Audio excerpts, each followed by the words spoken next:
ॐ शुद्धात्मने नमः।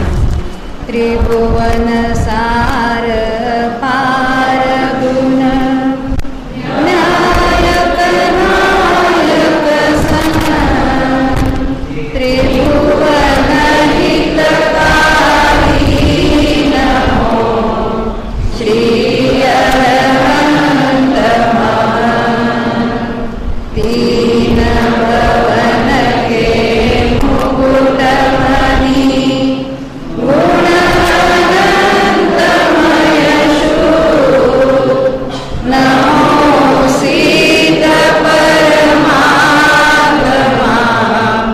वीतरागविरूर तीन भुवन रीति जानिके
त्रिलोकसार ग्रंथ के आधार से विश्व का स्वरूप देखने जा रहे हैं। तीन भवन का क्या स्वरूप है, क्योंकि हम तो शास्त्रों में हमेशा तीन भवन की या तीन भुवन की या त्रिलोक की बात आती है और हम उसको पढ़ते भी है। सर्वज्ञ का स्वरूप देखते हुए पहले हम देखते कि जो अलोक सहित तीन लोक को जानता है। रत्नकरण शावकाचार्य के शुरू में मंगलाचरण में ये कहा है ना, याद है क्या कहा? नमः श्री वर्धमानाय निर्धूत कलिलात्मने सालोकानाम त्रिलोकानाम यद विद्या दर्पणायते। जिनके केवल ज्ञान में ये अलोक सहित तीन लोक झलकते हैं, उसका ज्ञान हो जाता है उनको। केवल ज्ञानी इन तीन लोगों को और उसके अनंत गुणा ऐसा जो अलोकाकाश है उसको वे प्रत्यक्ष जानते हैं, स्पष्ट जानते हैं। और उन्होंने जो जाना है वो उनकी वाणी में आया है। दिव्य ध्वनि में उन्होंने तीन लोक का स्वरूप हमें बताया। वो तीन लोक क्या है, कहाँ है, हम उसमें कहाँ रहते हैं, तीन लोक में कौन कौन से क्षेत्रों में कौन कौन से जीव रहते हैं, सिद्ध कहाँ विराजमान है, अर्यंत कहाँ से होते हैं, ये सारी जो बातें हैं वो हम यहाँ त्रिलोक सार के आधार से थोड़ी भूगोल की रचना हम देखने जा रहे हैं। त्रिलोक सार कहते हैं तो गणित के बिना तो ये रचना कह ही नहीं सकते, ऐसी बात है। परंतु मैंने सबको प्रॉमिस किया है कि मैं गणित छोड़कर पढ़ाऊंगी। ये ऐसा है कि मैं मौन रहकर पढ़ाऊंगी कहने जैसा है। परंतु क्या करें, गणित के प्रति जिसको अरुचि है या कुछ समझ में नहीं आता तो वो फिर कंटाल जाते हैं और ये पढ़ना ही छोड़ देते हैं। हम तो बिल्कुल स्थूल बातें यहाँ देखेंगे, कोई यहाँ सूक्ष्म चर्चा नहीं करने जा रहे। सबसे पहले एक बात है कि यहाँ जो सर्वज्ञ ने बताई हुई बात है, तीन लोक संबंधी सर्वज्ञ के ज्ञान में आई हुई बात जो उन्होंने वाणी द्वारा बताई है, जो गणधर ने उसको जानकर द्वादशांग की रचना की है और उनके पश्चात परंपरा से ये बात चली आई है और सत्य महाव्रतधारी ऐसे आचार्यों ने इसकी ग्रंथ रूप से रचना की है। नेमिचंद सिद्धांत चक्रवर्ती हो गए, उन्होंने भी इसकी बहुत अपने समझ में आवे ऐसी त्रिलोकसार की रचना की थी, जो कन्नड़ में उसकी संस्कृत टीका भी लिखी हुई थी। और उस पर से पंडित टोडरमल जी ने देशी भाषा में वो कन्नड़ लिपि वाली संस्कृत टीका, उसका उनकी उस टाइम की जो हिंदी थी, जिसको ढूंढारी भाषा कहते, भाषा टीका जिसको कहते, उस भाषा में उन्होंने इस ग्रंथ की रचना की है। और उस पर से हम इसे देखने जा रहे हैं। हम जो स्कूलों में जो भूगोल सीखे हैं उसके साथ इसको तुलना करने की थोड़ी भी कोशिश मत करना, क्योंकि हम तो है एक शोभन ज्ञानी, हमें तो हमारे वैज्ञानिकों का बहुत अभिमान है। उन्होंने थोड़ी बहुत कुछ चीज़ें ढूंढ भी निकाली है और उसके साथ हम उसको सही मानकर या उसको स्टैंडर्ड मानकर हम सर्वज्ञ की भाषा सही है कि नहीं इसका निर्णय करने जाते हैं। परंतु मैं तो कहूँगी वैज्ञानिक या साइंटिस्ट उसको कहते हैं कि जिनकी खोज कभी पूरी नहीं होती, क्योंकि वो हर कुछ न कुछ नया खोजते हैं, बनाते नहीं, खोजते हैं। इसका अर्थ है वो कुछ नहीं जानते, सब कुछ थोड़ा कुछ जानते हैं, सब कुछ नहीं जानते हैं। और वो थोड़ा कुछ जानते हैं उसमें भी बहुत पराधीनता है। और सर्वज्ञ तो उन्हें कहते हैं जो सब कुछ, तीन काल, तीन लोक और आलोक भी एक समय में स्पष्ट प्रत्यक्ष उनके ज्ञान में झलकता है। ऐसे विश्व में कोई वस्तु नहीं है कि जो उनके ज्ञान से परे हो। इसलिए हमें सर्वज्ञ के अनुसार ये तीन लोक का स्वरूप क्या है उसको देखना है, बस हमें इसको ही पढ़ना है। वो सही है कि नहीं है ये निर्णय करने वाले हम नहीं है। जिसको लगता है ये सही है कि नहीं है उसने अभी अरिहंत भगवान को ही नहीं जाना। अभी ये अपना यहाँ का विषय नहीं है कि सर्वज्ञ का स्वरूप पहले निश्चित करें और फिर बाद में सिखाए, क्योंकि हमें तो अभी 20 घंटे की लिमिटेशन है। जो विषय 200 घंटों में भी नहीं पूरा हो सकता है उसको हम बहुत छोटे टाइम में यहाँ देखने जा रहे हैं। तो सर्वज्ञ भगवान सब कुछ जानते हैं, सही सही जानते हैं, और जो कुछ जानते हैं वो वैसा ही बताते हैं, और जिन्होंने वो वैसा बताया उसी के अनुसार हम जानते हैं। यह बात मन में रखकर इसको हमें पढ़ना है, क्योंकि हमें सर्वज्ञ भगवान की श्रद्धा है तो उनके वचन की श्रद्धा ही उनकी श्रद्धा है। मात्र सर्वज्ञ की पूजा करना, अरिहंतों को पूजा करना, उनके व्रत उद्यापन करना या उनको अर्घ्य चढ़ाना, वो सर्वज्ञ की श्रद्धा नहीं है। तो उनकी वाणी है ऐसा समझकर ही हम यहाँ आगे बढ़ेंगे। तो पहले में ये जो त्रिलोकसार की रचना की पंडित टोडरमल जी ने, तो उन्होंने स्वयं ही प्रश्न उठाया है कि यह जो ग्रंथ की, पहले तो उन्होंने यह बात बताई है कि ग्रंथ का कर्ता मैं नहीं हूँ, सर्वज्ञ भगवान इसके कर्ता है, मूल कर्ता। और ये जो शब्दों की रचना हुई है वो पुद्गल की रचना है, मैं उसका कर्ता नहीं हूँ। अब हम सारे द्रव्यानुयोग के बहुत अच्छे अभ्यासी है, हमें तो पता है कि निमित्त से कार्य नहीं होता।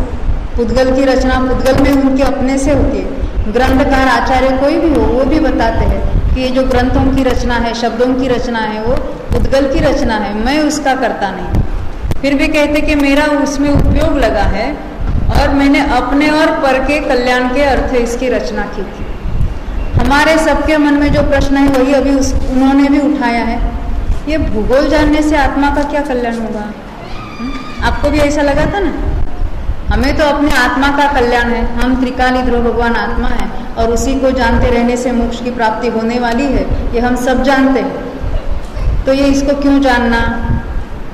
आत्मा का स्वभाव ही जानना है। किसको जानता है मालूम है? आत्मा स्व को भी और पर को भी, स्वद्रव्य को भी पर द्रव्य को भी, स्व क्षेत्र को भी पर क्षेत्र को भी, स्वकाल को भी पर काल को भी, स्वभाव को भी पर भाव को भी। जब हम तीन लोक की रचना देखेंगे तो पहले लोक है, विश्व है, ऐसी अस्थि सिद्ध करते हैं, तो उसमें उसकी अस्थि के साथ साथ अन्य मति की जो अन्य बहुत भ्रांत कल्पनाएं हैं उसका निराकरण होता है। कितने ही मानते बस मैं ही हूँ और बाकी कुछ है ही नहीं, विश्व में ये बाकी सब कुछ माया है और एक ब्रह्म ही सत्य है, ऐसा कहने वाले भी है।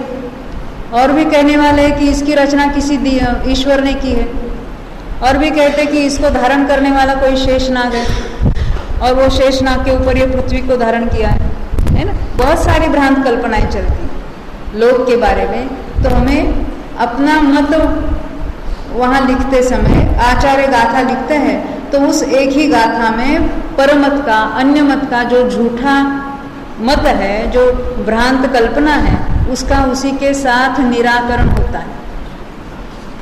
हमें लोक के बारे में कुछ मालूम नहीं है, बहुत मन में शंकाएं पैदा होती है, तो ऐसी जिसके मन में शंकाएं है, जिसको लोक है कि नहीं है, स्वर्ग मध्य अधोलोक है कि नहीं है, वो कहाँ होता होगा, ये सारी झूठ कल्पना है।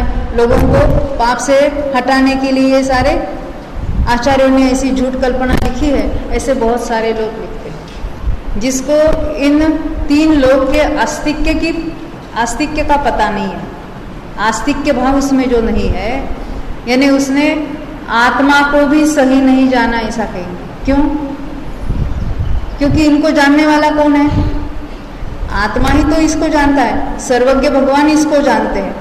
तो आत्मा कैसे जानता है इसको? जैसा है वैसा जानता है कि जैसा नहीं है वैसा जानता है। जब हमारे मन में शंका होती है कि ये है कि नहीं है तो कैसे हो गए, तो वो अभी निशंकित कहाँ हो गया, ख्याल आया ना। तो सर्वज्ञ भगवान ने बताया है तो ये त्रिवार सत्य है और ये ऐसा ही है, ऐसा उनको ज्ञान होता है। देखिए टोडरमल जी ने स्वयं लिखा है कि उनके पूछते हैं कि ये भूगोल के ज्ञान से हमारा कल्याण या आपका कल्याण कैसे होगा? इसमें तो कुछ ना निश्चय धर्म की कोई बात आई है और ना ही कोई व्यवहार धर्म बताया है कि जो ऐसा हम आचरण प्रधान ग्रंथों में जो व्यवहार की मुख्यता होती है, राग की स्वभाव की मुख्यता से भी कहीं कथन आता है, तो यहाँ ना व्यवहार धर्म है और ना ही निश्चय धर्म है, तो हमारा इसमें कल्याण कैसे होगा? मैं उनके शब्द ही पढ़ती हूँ। देखिए ये त्रिलोकसार पुस्तक है। कहाँ गई हमारी कारंजा वाली बहन, कहाँ बैठी है? हाँ, इनके मेहरबानी से ये पुस्तक मुझे प्राप्त हुआ। पंडित टोडरमल जी ने लिखा हुआ, 1918 में छपा हुआ है और कारंजा से उन्होंने मेरे लिए भेज दिया था खास। वहाँ पंडित जी क्या लिखते देखेंगे। देखो यहाँ कोई पूछे, ये पहली भाषा है पर आसान है। यहाँ कोई पूछता है इस कार्य होने विषय अपना और अन्य जीव का कल्याण के अर्थी तुम्हारे इच्छा भई। इस कार्य ने ये जो ग्रंथ लिखना है, त्रिलोकसार ग्रंथ की आप रचना करने जा रहे हो, तो इसमें अपना और पर का कल्याण करने की आपको इच्छा हुई, ऐसा पंडित जी को कोई पूछता है, सो कल्याण तो धर्म का साधन करने से होता है, बराबर। परंतु इस शास्त्र में कोई निश्चय या व्यवहार रूप धर्म का तो निरूपण है ही नहीं है। इसमें क्या क्या है? क्षेत्र का प्रमाण बताया है, स्थानों का आकार बताया है, जम्बूद्वीप कैसा है, गोल है के चौकोर है के क्या है, स्वयं ब्रह्मण द्वीप कितना है, बड़ा है, कहाँ पर है, स्वर्ग कहाँ है, नरक कहाँ है, मेरू पर्वत कहाँ है, उसका आकार कैसा है। ये तो आकार और स्थानों का वहाँ वर्णन है। नारकादि जीवनी का आयु, काय इत्यादि निरूपण है, यानी वो नरक कहाँ कहाँ पर है, नारकी जीव उनकी आयु कितनी होती है, कितने लंबे होते हैं, वहाँ कैसे कैसे दुख होते हैं, इसी का सारा वहाँ निरूपण किया है, वर्णन किया है। उससे धर्म साधना कैसे होगी? हमारे आपके सबके मन में यही प्रश्न उठता है। उसका उत्तर स्वयं पंडित जी दे रहे। मोक्ष का कारण क्या है? सम्यक दर्शन, ज्ञान और चारित्र। तहाँ सम्यक्त्व प्रथम धर्म है। सो सम्यक्त्व की प्राप्ति संशय दूर होने पर होती है।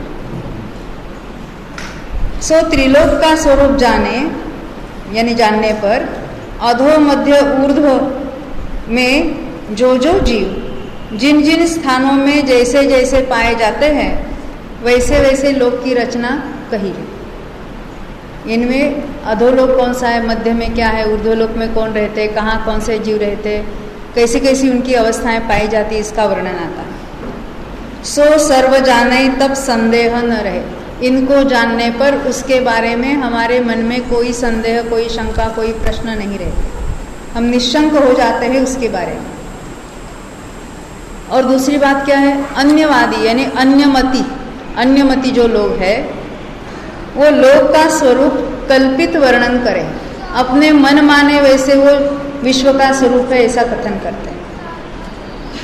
क्या कहते हैं वो लोक को किसी ईश्वर ने बनाया है, कहते ना ये सभी ईश्वर की रचना है कह देते हैं, या ब्रह्मा को बताया है, और लोक का स्वरूप पुरुषाकार है ऐसा बताते हैं। कोई कहते हैं कि कछुए के पीठ के ऊपर हाथी है और फिर शेषनाग है और उसके ऊपर पृथ्वी है, ऐसा भी कहते हैं वे। और उसका प्रमाण तुच्छ है ने, बहुत अल्प ऐसा प्रमाण कहते हैं उसका। और भी उसमें ये बहुत उन्होंने परमत क्या क्या है उसकी बहुत लंबी चौड़ी लिस्ट दी है, मैं उसको अभी यहाँ छोड़ देती हूँ। परमत की जो भ्रांत कल्पना है उसके बारे में उसमें उन्होंने बहुत सारी बातें बताई है। अब यहाँ कहते हैं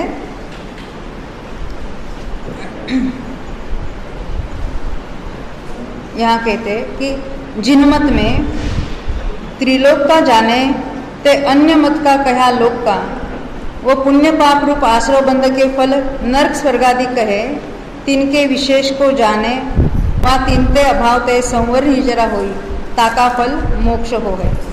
अभी हम इसके डिटेल में पुस्तक में से नहीं जानेंगे क्योंकि हमारे सामने पुस्तक भी नहीं है और ये भाषा पुरानी है तो वो ख्याल में नहीं आती। जो रोज के अभ्यासी है हमारे यहाँ आते हैं रोज सम्यक ज्ञान चंद्रिका वाले, उन्हें तो समझ में आ जाएगी, उन्हें तो आसान हिंदी जैसी लगती है। यहाँ इतना ही बताना चाहते हैं कि सम्यक दर्शन तो निशंकित होने को कहेंगे और त्रिलोक संबंधी हम निशंकित हो जाते हैं। एक बात, सम्यक ज्ञान क्या है? ज्ञान का विकास है, जो सही जैसा है वैसा उसको जानना, उसको हम सही जानकारी कहेंगे।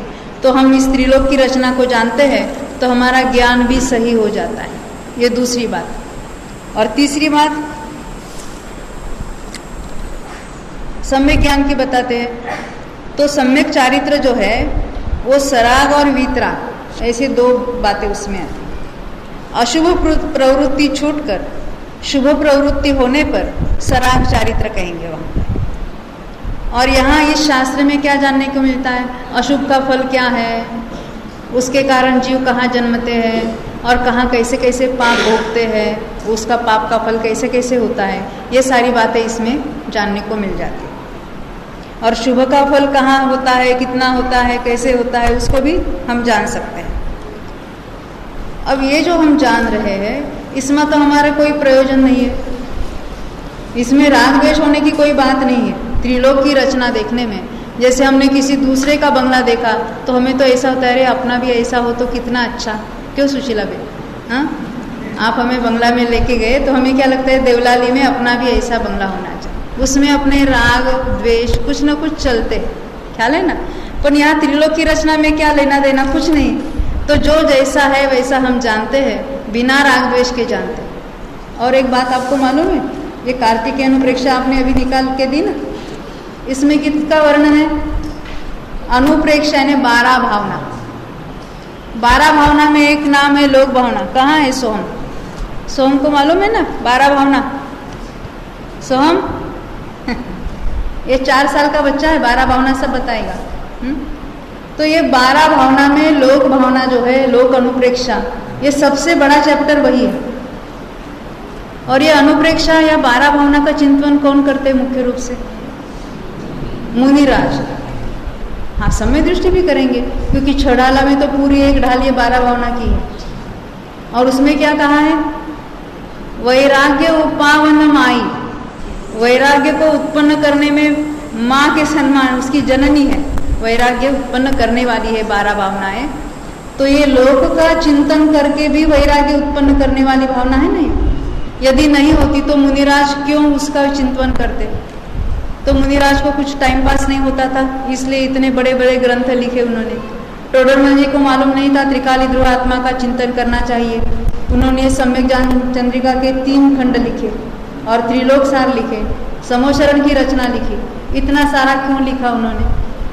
क्योंकि हमें ऐसी भूल भरी मान्यता हो जाती है, अभी इसको नहीं जानना, इसको जानने से बहुत विकल्प खड़े होते हैं। ये यहाँ भी लिखा है उन्होंने, देखो टोडरमल जी ने भी लिखा है कि लोक का स्वरूप विचार करने से इस पर्याय संबंधी कुछ प्रयोजन नहीं, इसलिए राग द्वेष नहीं होता। और दूसरा ये कहते हैं, कोई कहे यानी कोई ऐसा प्रश्न करते हैं कि इतना विकल्प करने पर वितरागता कैसे होगी? हम किससे डरते हैं? विकल्पों से। कौन से विकल्पों से? शास्त्र के। घर के विकल्प के उससे कौन डरता है? हमें तो डर कहाँ लगता है? और कोई शास्त्र आप हमसे पढ़ाते हुए, कोई गणित समझाते हुए, कोई करना नहीं की गहरी बातें, ये इतने विकल्प हमको नहीं चाहिए। तो इतने विकल्प होने पर वीतरागता कैसे हो जाएगी? हम तो विकल्प में अटके रहेंगे। तो उसका उत्तर देते हैं, जड़ भये विकल्प दूर होई। क्या कहते हैं? आप यदि जड़ हो जाओगे तो ही विकल्प दूर हो जाएंगे। हम विकल्प के नाम पर जड़ होना चाहते हैं। हमें कैसा ज्ञान चाहिए? नहीं समझा? हमें ऐसा आईना दर्पण खरीद करना है। कैसा मिरर चाहिए? कि जिसमें कोई रिफ्लेक्शन ना हो। कोई लाके देगा मुझे ऐसा? तो दर्पण का स्वभाव ही झलकाना है, वैसे ज्ञान का स्वभाव ही जानना है। वो किसको नहीं जानेगा? सभी ज्ञेयों को जानेगा। कल प्रवचन सार हमारे यहाँ चलता है, उसमें एक बात आई है, जितने सारे ज्ञेय है, कोई भी एक ज्ञेय ले लो तो उसको देखते तो हमें तो ज्ञान की महत्ता आती है। ज्ञानी तो सब जगह ज्ञान ही ज्ञान दिखाई देता है। किसी चीज को जानता है, जड़ को जाने या कोई अन्य जीव को जाने, अरिहंत भगवान को जाने, किसी प्रतिमा को जाने, किसी शास्त्र को जाने, तो जाने यानी जानने वाला आत्मा ही उसमें प्रतिभासित होता है।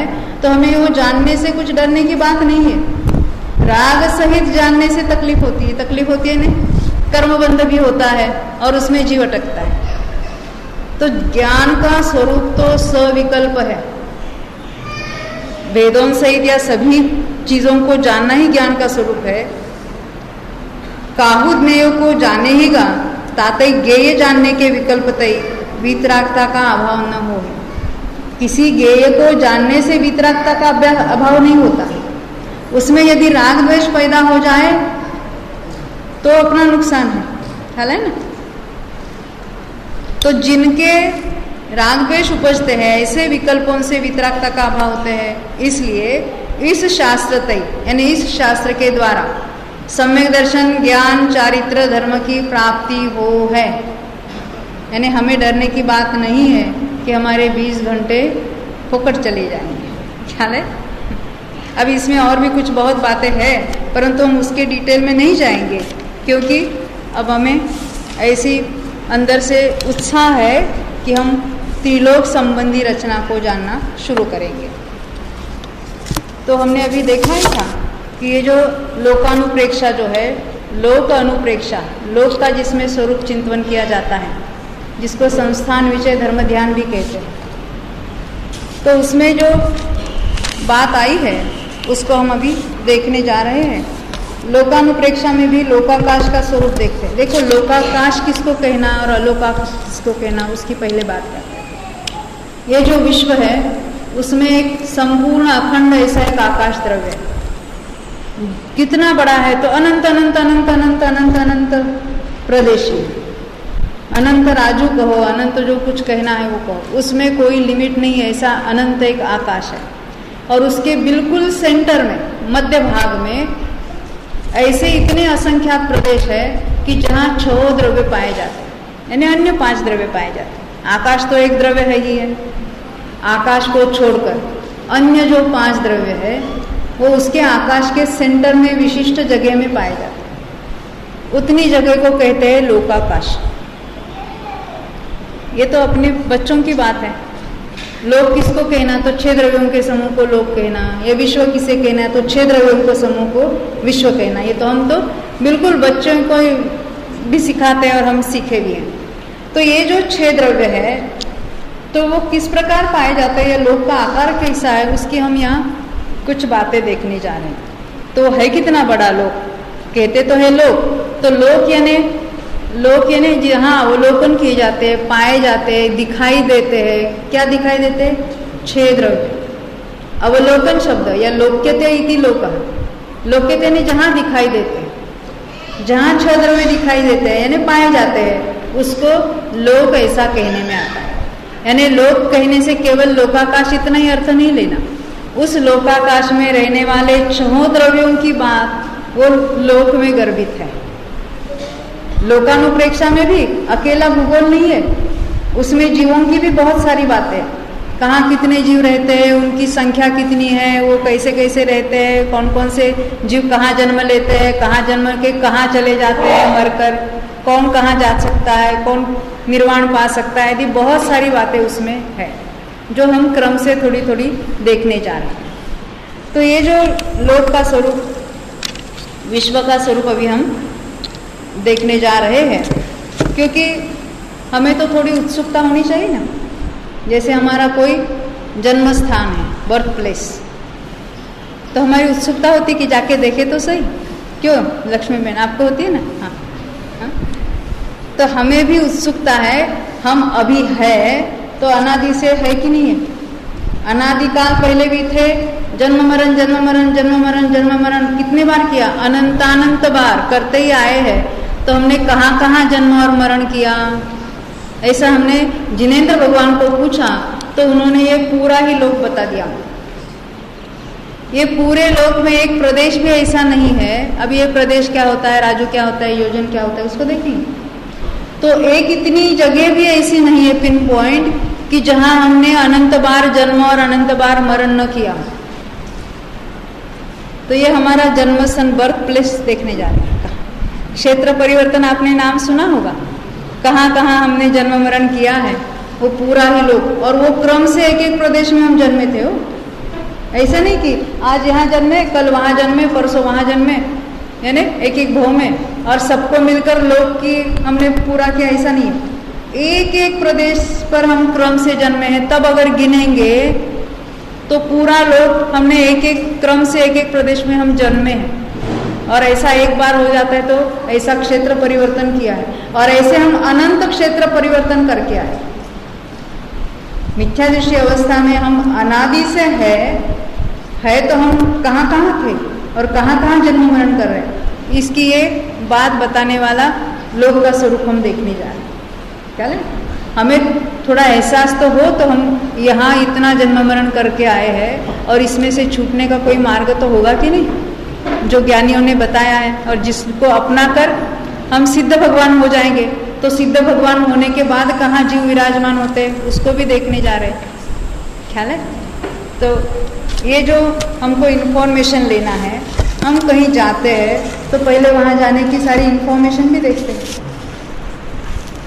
हमें स्कूल में कोई एटलास खरीदी करना है तो वो बराबर स्टैंडर्ड वाला लेंगे ना, कि कोई फालतू चलेगा, कोई भी नहीं चलेगा। वैसे यहाँ भी हमको जो सही जानकारी चाहिए, जो जिनेंद्र भगवान ने स्वयं जानकर बताई। इसलिए इतनी सारी भूमिका क्यों कह रहे हैं? क्योंकि हमारे मन में तो ऐसा होता ना, हमने स्कूलों में जो भूगोल सीखा है उसी को हम सत्य मानकर या उसी को स्टैंडर्ड मानकर उसी के आधार से हम सर्वज्ञ की वाणी को देखना चाहते हैं। हम सबको मालूम है वो कुएं के मेंढक की स्टोरी। कुएं में मेंढक रहते हैं बहुत सारे, उसमें से एक मेंढक उछलकर बाहर गया था और बाहर उसने समुद्र देखा और जाकर फिर कुएं के अन्य मेंढकों को उसने बताना शुरू किया, तो उस पर कोई विश्वास नहीं करता था क्योंकि कुआं ही देखा था उन्होंने। वैसे ही हमारी स्थिति, हमने वैज्ञानिकों द्वारा जितने कुछ उन्होंने ग्रह तारे जो कुछ अंतराल संशोधन चलता है, भले वो सही हो या ना हो। आपने हमको सीढ़ी दी थी ना, वो साइंटिस्ट ने जो चांद पर उतरे थे, तो वो कहती थी वो सीढ़ी में आया है सारा, कि नासा वालों ने क्या किया, if you can't make it fake it. तो सारा स्टूडियो में बना कर दिया। अभी वो बातें हमें सही है कि नहीं उसमें जाने नहीं है, पर हम हमारी पृथ्वी किसको कहना, जिसके डेफिनेशन के अनुसार हम जाएंगे और उसी के अनुसार बात देखेंगे, क्योंकि बार बार हम उसी के साथ तुलना करते नहीं बैठे, इसलिए ये बात यहाँ मैं इतनी बार बता रही हूँ। चलो अभी हम अपने विषय को, मूल विषय को हम देखेंगे, क्योंकि ये इतना देखना क्यों कि तीन भुवन में भी जो सार रूप अपनी आत्मा है उसी को देखना हमारा प्रयोजन है। परंतु वो आत्मा का स्वभाव जानना है तो क्या क्या जानता है, तो ये सब कुछ जानता है। तो उसने ये जो सारे तीन भुवन की रचना जानी है, सर्वज्ञ भगवान ने जानी है, उसको अभी हम यहाँ देखेंगे। देखो ये लोक का स्वरूप है, तो उसके लिए गाथा में बताया है, 115 नंबर की कार्तिकेय प्रेक्षा की गाथा है, उसमें बताते हैं सौवायासमनन्तं तस्य बहुमच्च सन्ठियोलो शोकेण विनेयको नयधरियो हरिहरादिहिं। सर्व आकाश अनंत है और उसके बहुमध्य भाग में यानी एग्जैक्ट सेंटर में लोक है। कितना असंख्यात प्रदेशी ऐसा वो लोक है।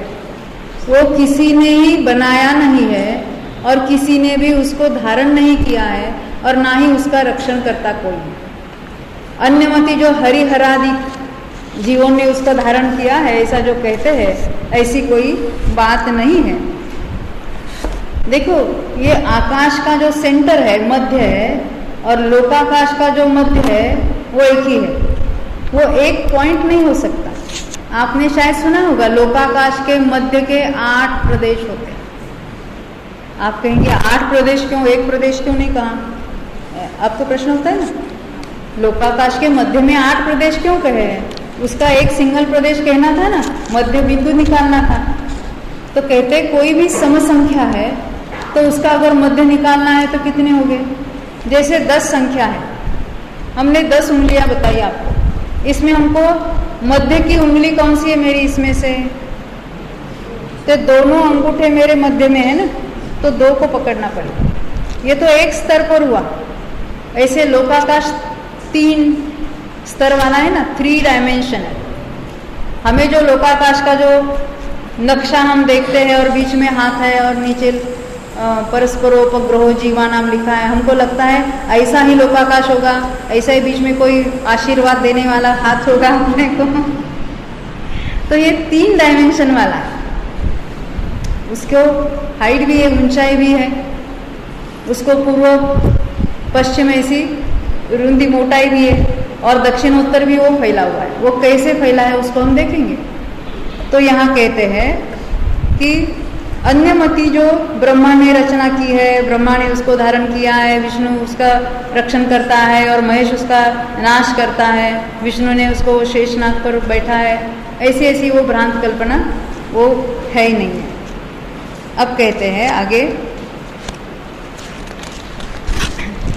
अन्नोन्न पवेसेनय दौवाणम् अच्छणं भवेलो दौवाणं निच्चत्तो लोयस्य विमुणः निच्चत्तम्।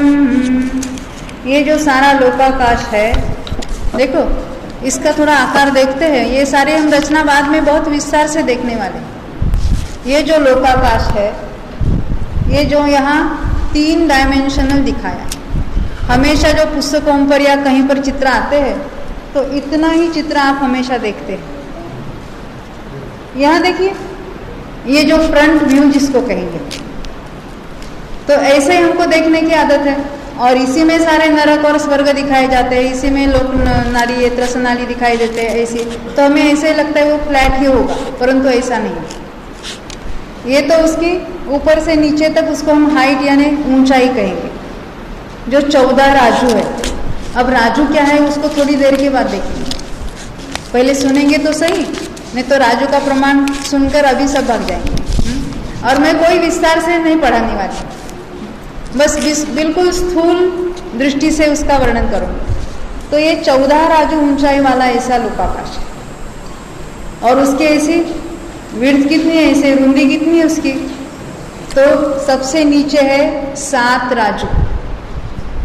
इसको कहते हैं पूर्व पश्चिम। कितना फैला हुआ है, ये राइट साइड को पूर्व कहते हैं, लेफ्ट साइड को पश्चिम कहेंगे। पूर्व से पश्चिम की ओर कितना है नीचे, सबसे नीचे तो 7 राजू। 7 राजू से घटते घटते, क्रम से घटते घटते, जहाँ हम मध्य लोक कहते हैं वहाँ वो उसकी रुंदी 1 राजू हो जाती। उसके ऊपर यानी ये 7 राजू आके 1 राजू हो जाती है। उसके ऊपर बढ़ते बढ़ते ब्रह्म स्वर्ग के पास यानी 3.5 राजू ऊपर चलने के बाद वो 5 राजू हो जाती है। फिर ऊपर घटती चली जाती है और ऊपर सिद्धशिला के भी ऊपर चली जाकर वहाँ फिर दोबारा 1 राजू होती है। नीचे 7 राजू, फिर 1 राजू, फिर 5 राजू और फिर 1 राजू। हाइट तो 14 राजू हमने देखी है। अब ये जो यहाँ ये नक्शे में जो दिखाया है, दक्षिण से उत्तर तक सर्व जगह वो 7 राजू फैला हुआ है। दक्षिणोत्तर सर्वत्र 7 राजू है। ये जो कम ज़्यादा है वो पूर्व पश्चिम दिशा में है, और जो सर्वत्र 7 राजू चौड़ाई है वो नीचे से ऊपर तक 7 राजू दक्षिणोत्तर फैला हुआ है। यानी उसके 3 डायमेंशन हो गए ना, एक उसकी ऊंचाई हो गई, एक उसकी मोटाई हो गई, और ये ऐसा भी फैला हुआ वो 7 राजू। इसको लोकाकाश के हम बिल्कुल एक आकार कैसा है उसका वर्णन है। नहीं, हाँ, लंबाई तो ऊंचाई जिसको कहते हैं वो 14 राजू, ऊंचाई 14 राजू। ये नीचे से आपको दिख रहा है, वहां से नीचे से ऊपर तक 14 राजू है। उसमें से 7 राजू नीचे है, हम उसको अधोलोक कहते हैं। 7 राजू मध्य से ऊपर की ओर है तो उसको हम ऊर्ध्वलोक कहते हैं, और जो बीचों बीच है उसको हम मध्यलोक कहते हैं। देखो फिर से दोबारा, हाँ, लोकाकाश कैसा है?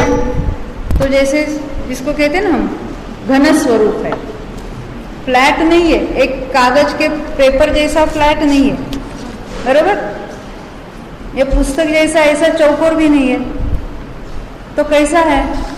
तो जैसे अभी यहाँ नक्शे में बताया है, ऊपर 1 राजू, फिर 5 राजू, फिर 1 राजू, और नीचे फिर 7 राजू। ये तो सामने से हम देखते हैं तो ऐसा दिखाई देता है। साइड से देखेंगे तो कैसा दिखाई देगा? 14 राजू हाइट और सर्वत्र 7 राजू। साइड से देखेंगे तो हाँ, सब जगह सर्वत्र समान है।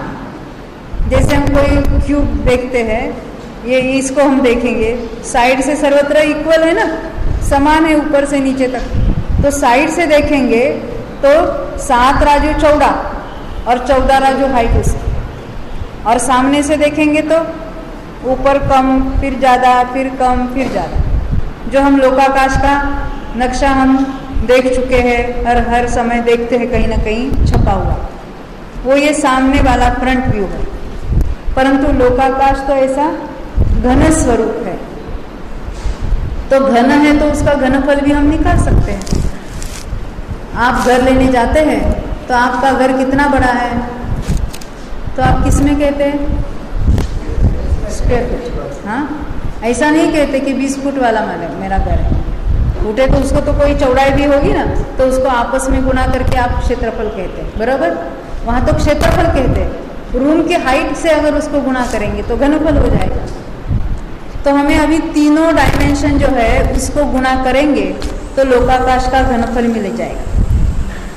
अभी हमने 3 डायमेंशन देखे, एक तो है 14 राजू, दक्षिणोत्तर है 7 राजू। अब क्या कहे, पूर्व पश्चिम तो इक्वल नहीं है, कहीं 7 है, कहीं 1 है, कहीं 5 है, कभी 1 है। तो उसको यदि हम इसको ये ट्रायंगल सब ऐसा ब्रेक करेंगे और बिल्कुल इक्वल करेंगे तो कैसा होगा? इमेजिन करें तो हम एवरेज निकालेंगे इसका। 7 और 1 8, 8 और यहाँ 5 होते हैं 13, और ऊपर का एक 14। कितनी जगह देखा हमने? 4 जगह देखा। तो 14 डिवाइडेड बाय 4, 14 को 4 से भाग देंगे तो हमको एवरेज मिलेगा, बराबर? ख्याल में आता है ना? तो हमको 3 डायमेंशन मिलेगी। एक तो है 14, एक है 7 और एक है 14 चतुर्थांश।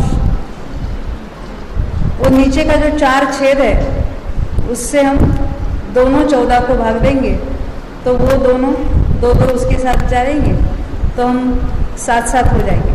7 गुना 7 गुना 7, ये ख्याल में है?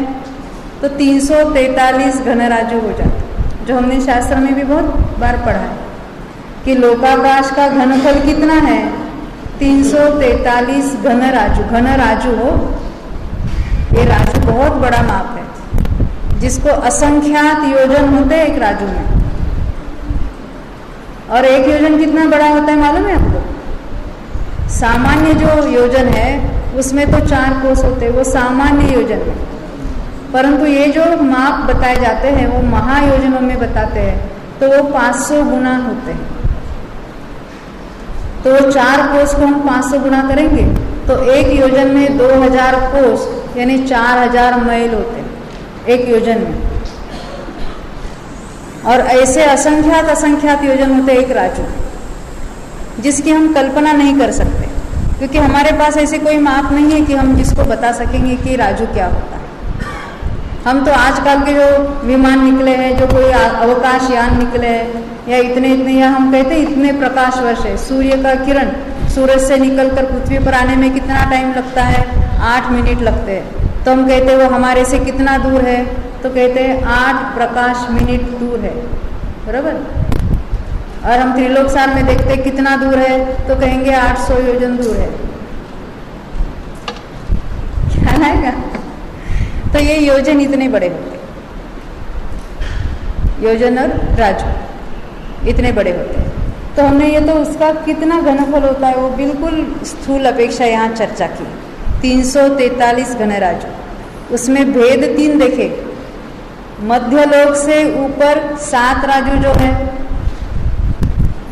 वो 7 राजू जो है तो वो कहलाता है ऊर्ध्वलोक। मध्य से नीचे 7 राजू हैं, उसको कहते हैं अधोलोक। और जो सेंटर में है वो है मध्यलोक। अभी वो मध्यलोक कितना है? तो पूर्व पश्चिम 1 राजू है, दक्षिणोत्तर वो भी 7 राजू है। 1 राजू गुना 7 राजू है ना। और यहाँ ये सेंटर में मेरू पर्वत है जो 1 लाख योजन वाला, वहां तक ये मध्यलोक कहलाता है। हाँ, मेरू पर्वत। तो उसकी डिटेल्स हम बाद में देखेंगे। तो मध्यलोक कितना ही है? 1 राजू ऐसा, 7 राजू ऐसा, और यहाँ से 1 लाख योजन जो मेरू पर्वत की ऊंचाई है उतनी ही उसकी मोटाई कहेंगे हम मध्यलोक की। बाकी सारा ऊर्ध्वलोक 7 राजू और नीचे 7 राजू अधोलोक होता है। ऐसे ये 3 लोक की रचना है, ऊर्ध्वलोक, मध्यलोक और अधोलोक। अभी हम देखते हैं यहाँ, ये तो इसमें है क्या, सब लोक में क्या है? तो उसमें 6 द्रव्य रहते हैं, क्योंकि 6 द्रव्यों के समूह को ही लोक कहते हैं। हमने तो ये बिल्कुल पढ़ा है पहले से। तो ये कितने प्रदेश ही देखा हमने? 343 घनराज्य ने असंख्यात प्रदेश। एक लोक में कितने प्रदेश है? तो असंख्यात प्रदेश है। असंख्यात के भी बहुत असंख्यात प्रकार है। जैसे हम कहेंगे लखपति कितने प्रकार के होते हैं? जिसके पास लाख रुपए वो भी लखपति, जिसके पास 1 पैसा और ज़्यादा है वो भी लखपति, 2 पैसे ज़्यादा, 10 रुपये ज़्यादा, 1000 रुपये ज़्यादा, करते करते करते करते 99,99,999 करोड़, ये सारे लखपति के भेद हो गए। वैसे असंख्यात के भी असंख्यात भेद होते हैं। उसमें से ये पर्टिकुलर भेद कौन से? लोकाकाश के 1-1 प्रदेश हम गिनेंगे तो कितने होते हैं? तो असंख्यात होते हैं। उसको कहेंगे 1 लोक। ये माप है हमारा। 1 लोक कहने से इतने असंख्यात प्रदेश, ऐसा अर्थ होता है। आपको मालूम है एक जीव में कितने प्रदेश है? आपको मालूम है ना भाई? आप तो सबको पढ़ाती। एक जीव द्रव्य, उसके प्रदेश कितने हैं? कितने असंख्यात?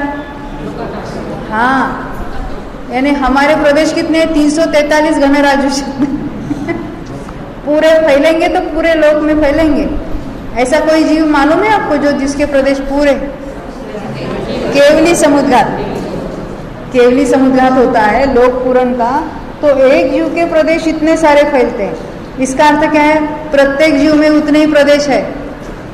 और ऐसे इतने लोक जितना प्रदेश एक जीव का, और ऐसे जीव कितने? अनंत। रहते कितने? एक लोकाकाश में। नहीं समझे? एक जीव के प्रदेश लोकाकाश के जितने, ऐसे जीव अनंत, और रहते कितने में है? लोकाकाश में ही रहते हैं। तो प्रदेश ऐसे संकोच विस्तार होने की उसमें ताकत है, तो ऐसे ऐसे अनंत जीव इस लोकाकाश में रहते हैं। जीव तो अनंत रहते हैं, और भी कुछ रहता होगा यहाँ, तो पुद्गल अनंतानंत रहते हैं। जितने जीव है उससे अनंतानंत गुणे पुद्गल, अभी अपना ये गणित का क्लास नहीं है, नहीं तो वो कितना अनंत अनंत ये यहाँ बहुत बार लिया है। तो वे भी सारे पुद्गल इस लोक में रहते, लोक के बाहर नहीं रहते। उसमें सिंगल परमाणु ही कितने ही है, 2 परमाणुओं के स्कंद ऐसे ही अनंत स्कंद है, 3 परमाणु के अनंत स्कंद है, असंख्यात परमाणु के अनंत स्कंद है, अनंत अनंत परमाणु के स्कंद है। एक तो इतना बड़ा स्कंद है, कितना बड़ा, पूरे लोकाकाश जितना एक बड़ा स्कंद है। उसका नाम मालूम है आपको? हाँ, गायक आपको पता है? हाँ, बहुत अच्छा, महास्कंद कहते हैं उसको। महास्कंद ने एक ही स्कंद पूरा, यानी सारे ही परमाणु और स्कंद ऐसे जुड़े हुए हैं कि जैसा लोक का आकार है वैसा वो महास्कंद का इतना बड़ा एक स्कंद है। तो उसमें कितने अनंत अनंत परमाणु होंगे। तो वो महास्कंद में क्या क्या है वो हम देखेंगे, क्योंकि हमने पृथ्वी क्या होती है वगैरह वगैरह भी देखा नहीं है। जब ये सारे पृथ्वियों की बात हम पढ़ेंगे उसके बाद फिर याद दिलाना, हम महास्कंद को भी देखेंगे, है ना। यानी वो सारे महास्कंद में सारे जीव भी रह रहे हैं, अन्य अन्य स्कंद भी रह रहे हैं, ये सारे एक दूसरे को अवगाहना देते हैं।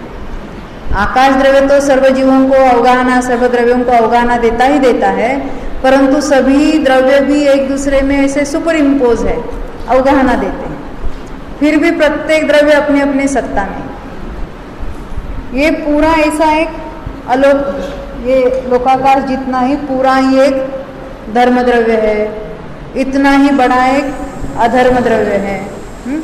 आकाश तो हमने देखा था, लोकाकाश तो है ही, उसके दशों ही दिशाओं में अनंत अनंत अनंत अनंत अनंत ऐसा आकाश है, वो पूरा आकाश द्रव्य। और काल द्रव्य लोकाकाश के एक एक एक एक पॉइंट पर, एक एक प्रदेश पर एक एक काल द्रव्य।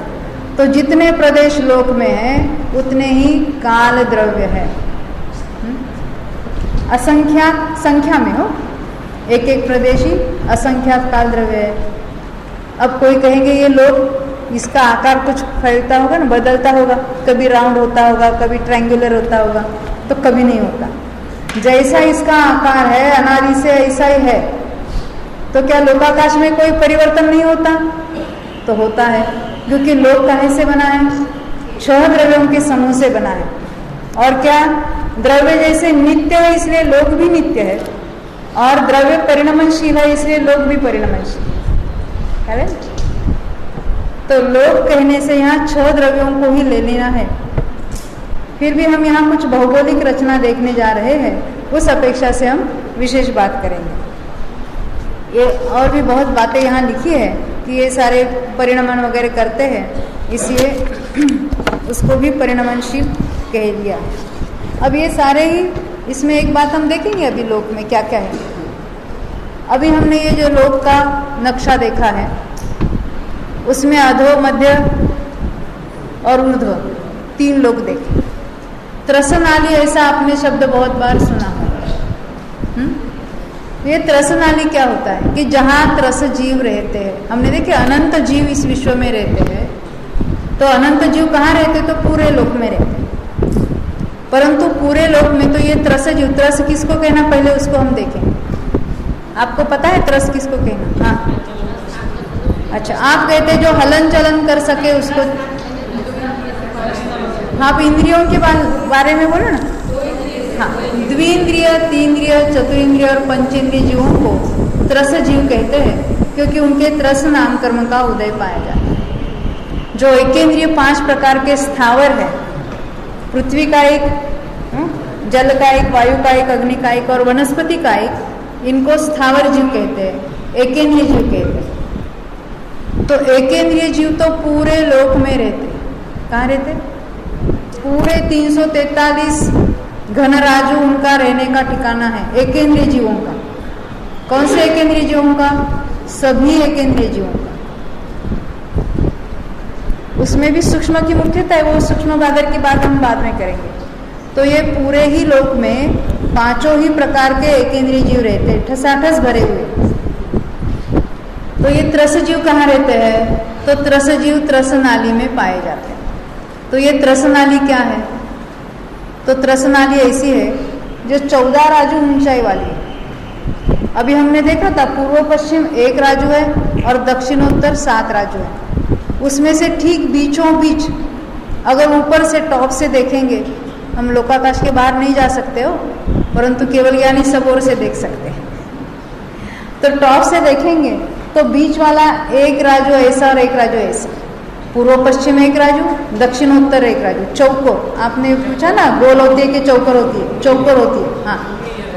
हाँ, उंगली जैसा। तो ऊपर से नीचे तक एक राजू चौड़ी और एक राजू ऐसी पौड़ी, और नीचे 14 राजू हाइट वाली। नीचे भी सेंटर में आएगा ना इसका, ठीक बीचों बीच वो आ जाएगी, एक राजू एक राजू। कोई ऐसी चीज है तो हम ऊपर से देखेंगे तो सेंटर में है वो। तो इसको कहते हैं त्रसनाल। उसकी हाइट है 14 राजू, और उसके 2 भुजाएं जो है एक राजू और एक राजू की, बराबर। इसमें त्रस जीव रहते हैं। त्रस यानी कौन से? द्विंद्रिय, तीन्द्रिय, चतुरिंद्रिय और पंचेंद्रिय। उसमें भी यानी इसमें एक इंद्रिय नहीं रह सकते, ये बात नहीं है। एक इंद्रिय को तो सब जगह मुँह है। पूरा लोक उनका है, लोक में उन्हीं का राज है। तो ये ऊपर तो है। अभी मेरा प्रश्न है, अब आपसे मैं प्रश्न पूछूंगी, ये देव कहाँ रहते हैं? हाँ, ऊर्ध्व लोक। त्रसनाली में तो रहते हैं ना, अभी त्रसनाली में भी ऊर्ध्व, मध्य और अधो करना है हमको। तो देव कहाँ रहते हैं? ऊर्ध्व लोक में। आप क्या कहते हैं? हाँ, आप कुछ अलग कह रहे हैं। देव कहाँ रहते हैं? देवलोक में। पर देवलोक कहाँ है?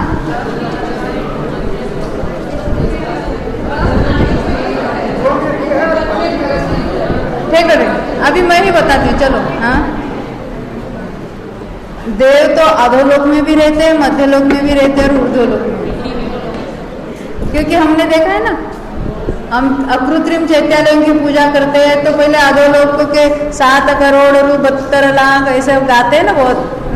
तो वहाँ इतने सारे भवन हैं, वैसे तो है बहुत असंख्यात भवन। तो ये सारे यहाँ जो नीचे जो है पहली पृथ्वी के बीच वाले भाग, नीचे के भाग में, यहाँ बहुत सारे भवनवासी रहते हैं, व्यंतर लोग रहते हैं। हाँ, और ये पहली, ये ग्रीन दिखाए वो पहला नरक है, वो बाद में हम देखेंगे कौन सा क्या भाग है। तो ये अधोलोक में भी रहते हैं, जिनको भवनवासी कहते हैं, असुर कुमार कहते हैं, कुछ व्यंतर कहते हैं, राक्षस जाति के देव है। और फिर मध्यलोक में तो रहते ही रहते। मध्यलोक में भी जो असंख्यात द्वीप समुद्र है, वहाँ भी बहुत सारे व्यंतरों के आवास है, ख्याल है ना। और कहाँ रहते हैं? तो ये स्वर्गों में तो रहते ही रहते हैं। यानी देव कहाँ रहते हैं? अधोलोक में भी है, मध्यलोक में भी है, ऊर्ध्वलोक में भी। नारकी कहाँ रहते हैं? नारकी अधोलोक में। अधोलोक में भी ये त्रसनाली को छोड़कर बाहर नहीं रहते हैं, उसी के अंदर रहेंगे। और तिर्यंच कहाँ रहते हैं? हाँ, क्या कहते हैं आप? हाँ, कोई तो मिला पूरा लोक में कहने वाला, क्योंकि एकेंद्रिय भी तिर्यंच है ना। तो तिर्यंच तो पूरे लोक में रहते हैं, परंतु उसमें से भी जो कुछ विकलेंद्रिय कहाँ रहते हैं अगर पूछूं तो 2 इंद्रिय, 3 इंद्रिय और चतुरिंद्रिय जीव। हाँ, पूरा मध्य लोक में रहेंगे। वो तो अभी अपना विषय नहीं हुआ, हम तिर्यक लोक की रचना देखेंगे तब देखेंगे। ये तो कर्म भूमि में ही रहते हैं, कर्म भूमि में। ये जो मनुष्य लोग है, मनुष्य कहाँ रहते हैं? 2.5 द्वीप। 2.5 द्वीप जिसको, वो 2.5 द्वीप क्या है, कहाँ होता है, डायमेंशन क्या, वो देखेंगे। तो 2.5 द्वीप में मनुष्य है, और 2.5 द्वीप के बाहर असंख्यात द्वीप समुद्र है। तो उनमें कोई द्विंद्रिय, तीन्द्रिय, चतुरिंद्रिय नहीं रहते। वहाँ पंचेंद्रिय तिर्यंच रहते हैं, वहाँ उन तिर्यंचों की भोगभूमि। और अंतिम जो स्वयंभूरमण समुद्र है, उसके पहले वाला भाग है स्वयंभूरमण द्वीप का, वहाँ भी कर्मभूमि है। तो वहाँ भी द्विंद्रिय से पंचेंद्रिय तक जीव पाए जाते हैं। अभी इसकी बात तो हम एक एक भाग देखकर जब हम डिटेल रचना देखेंगे तो ये बात आने वाली है दोबारा। अभी तो नक्की करेंगे ना अपना क्षेत्र कहाँ तक है। इतना 343 घनराज्य लोक है, उसमें तो अधिकतर पूरा लोक किन्होंने व्याप्त किया है? तिर्यंचों ने, एकेंद्रियों से लेकर, बराबर। देव कहाँ रहते हैं? तो उर्दू लोक में रहते हैं। नारकी नीचे अधोलोक में, उनका भी बहुत सारा 7 राजू गुना 1 राजू गुना 1 राजू, इतना उनकी भी एरिया है। और मनुष्यों की एरिया बस 45 लाख योजन, इतना ही है मनुष्य का क्षेत्र। मनुष्य के लिए सब कुछ लिमिटेड है, मनुष्यों की संख्या भी लिमिटेड है, उनका क्षेत्र भी लिमिटेड है। हा? मनुष्य में रहने का काल भी बहुत अल्प है। जैसे सागरों की आयु पाई जाती है नारकों में और देवों में, और मनुष्यों की तो अल्प होती है। या लगातार मनुष्य भोग पाए ऐसे भी बहुत कम होते हैं। और मनुष्य पर्याय प्राप्त करे ऐसे भाव भी अत्यंत दुर्लभ होते हैं। इसलिए टोडरमल जी साहब ने कहा कि मनुष्य भव जो है वो द्रव्य से, क्षेत्र से, काल से और भाव से अत्यंत दुर्लभ है। और ऐसा मनुष्य भव प्राप्त करने के लिए हमें अभी क्या करना है? अभी हम है मनुष्य कुछ नहीं करना है, जो मिला है उसका मैक्सिमम यूटिलाइजेशन करना है। क्योंकि शास्त्र स्वाध्याय की मुख्यता तो यही है ना मनुष्यों में। देखो अभी तो ये अवसर्पिणी उत्सर्पिणी की बात आएगी। यह तो हुंडावसर्पिणी काल चल रहा है, निकृष्ट में निकृष्ट काल चल रहा है। अवसर्पिणी और उत्सर्पिणी की बात हम बाद में देखेंगे, परंतु असंख्यात अवसर्पिणी चले जाने पर एक हुंडावसर्पिणी ऐसा खोटा काल आता है। और ये अत्यंत निकृष्ट काल में अत्यंत उत्कृष्ट ऐसी जिनवानी हमें मिली, तो हम अत्यंत महाभाग्यवान हैं। परंतु भाग्यवान तभी कहेंगे कि उसका हम कुछ अपने लिए उसका फायदा कर लेंगे, उसको जानकर अपना कल्याण करेंगे, अपना मनुष्य बहुत सफल करेंगे। तो ये कौन से जीव कहाँ रहते हैं उसकी बात चल रही। तो हमने देखे त्रस्त जीव इसमें रहते हैं। तो मेरा प्रश्न ऐसा है कि इसके बाहर भी कोई त्रस्त जीव जा सकते कि नहीं सकते? जैसे हमने देखा पहले कि मानुषोत्तर पर्वत के बाहर कोई मनुष्य कभी नहीं जा सकता। तो ये त्रसनाली के बाहर कोई त्रस्त जीव जाएगा कि नहीं? नहीं जाएगा। जाएगा, आप पहले जाएगा, क्योंकि आपने सुना है। हा? जो हमारे रोज के क्लास में नहीं आते, घर में जो स्वाध्याय में, ऐसे कोई कहेंगे? हाँ, देखो आपका कहना है केवली समुद्रघात करते हैं तो पूरे लोक में फैलते, बहुत अच्छा। और भी कोई जाएगा? हाँ हाँ, किसको? त्रस नाली के बाहर की बात चल रही है। त्रस नाली के बाहर,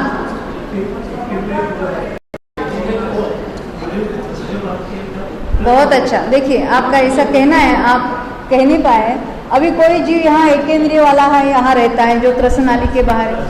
हाँ, अभी उसकी आयु पूर्ण होने वाली है, तो मारणांतिक समुद्रघात करेगा वो नहीं, तभी तो एकेंद्रिय कहेगा। सॉरी, यहाँ का कोई त्रस जीव मारणांतिक समुद्रघात करके बाहर जाएगा, अभी तो मरा नहीं है, तो त्रस जीव कहेगा, तो वो त्रस उसके बाहर है। और ऐसा दूसरा जीव यहाँ एकेंद्रिय मर गया तो विग्रह गति में उसको त्रस कहेंगे। उसका भले एक समय अभी त्रस नाली के बाहर बीत रहा है, तो उसको भी हम कहेंगे वो त्रस है, वो त्रस नाली के बाहर है। हाँ हाँ, विग्रह गति वाला जीव, विग्रह गति वाला एकेंद्रिय में तो मर चुका है अभी, और वो त्रस बन गया अभी। विग्रह गति में ही हम उसको त्रस जीव कहेंगे। एकेंद्रिय में से वो त्रस में आ सकता है, अरे मनुष्य में भी आ सकता है। देवनार के नहीं बोले होगा, मनुष्य तिर्यंच में आ सकता है, तो उसको कहेंगे ये त्रस जीव त्रस नाली के बाहर है। तो इस तरह से हम देखा है कि ये त्रस नाली कितनी है, 14 राजू हाइट वाली है, और लोक के बिल्कुल बीचों बीच है, और इसके एकदम टॉप पर यहाँ कुछ आपको दिखाई भी नहीं देगा। जैसे हमने मनुष्य लोग देखा था 45 लाख योजन, उतना ही 45 लाख योजन यहाँ सिद्धशिला है। वो सिद्धशिला किसमें विराजमान है, वो कैसी है, कितनी मोटी है, उसके अंदर जीव रहते कि बाहर जीव रहते, सिद्ध भगवान कहाँ विराजमान है, उसकी चर्चा हम करेंगे अभी। जैसे हमारा विषय चलेगा आगे तो उसकी भी चर्चा आ जाएगी। इस तरह से अभी हमने इस लोक के तो 3 भाग देखे, अधोलोक, मध्यलोक और ऊर्ध्वलोक, और उसमें त्रस नाली का भी क्या क्या स्वरूप है उसको भी देखा है। अब और बाकी जो बात है उसकी चर्चा अभी हम थोड़ी देर के बाद फिर दोबारा करेंगे। तो श्रीमंदिर भगवान की जय।